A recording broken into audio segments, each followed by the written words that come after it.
হে সকলকে স্বাগত আমার একটি ছোট্ট ভিডিওতে। প্রথমেই আমরা গেছিলাম গোল্ডেন গেট ব্রিজে। তারপর সেখানে কিছুক্ষণ থাকার পর আমরা চলে যাই বেকার বিচে। বেকার বিচ প্রথমে এই নামটা শুনে আমার কেমনই মনে হচ্ছিল, কিন্তু জায়গাটা বেশ ভালোই ছিল। গোল্ডেন গেট থেকে বেকার বিচের রাস্তাটা খুব সুন্দর ছিল। চারপাশে সবুজ গাছপালা, পাহাড়, সুন্দর সুন্দর বাড়ি। অবশেষে আমরা বেকার বিচে পৌঁছে গেলাম। সেখানে প্রচণ্ড ঠান্ডা ছিল, কিন্তু সেই ঠান্ডাতে ঠান্ডা খাওয়ার মজাই আলাদা। এই বিচে পৌঁছানোর পর রিশু যখন জলের ঢেউ দেখলো, সে তো বিশাল খুশি।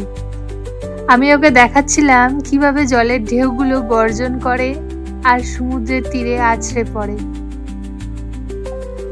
এই বিচে বালিগুলো সাধারণত একটু লালচে, যা এই জায়গাটিকে আরো বিশেষ করে তোলে। এখানে সানসেট দেখতে অনেকেই আসে। এদিকে রিশু বালি পেয়ে ভীষণ খুশি। সে নিজের মতো করে বালি নিয়ে খেলতেই ব্যস্ত।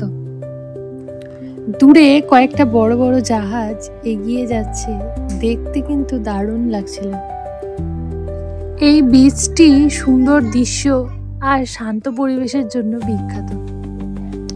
সেখানে কিছু পাখিও দেখতে পেলাম।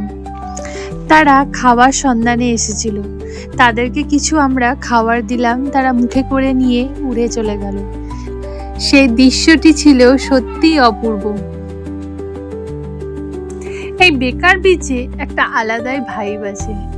শান্ত, সুন্দর আর রিল্যাক্স করার মতো একটা জায়গাও রয়েছে।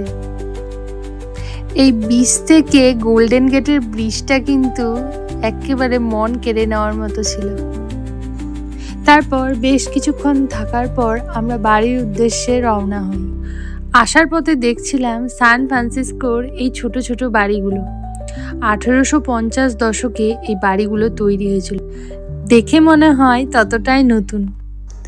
ভিডিওটি ভালো লাগলে অবশ্যই লাইক করবেন, কমেন্ট করবেন।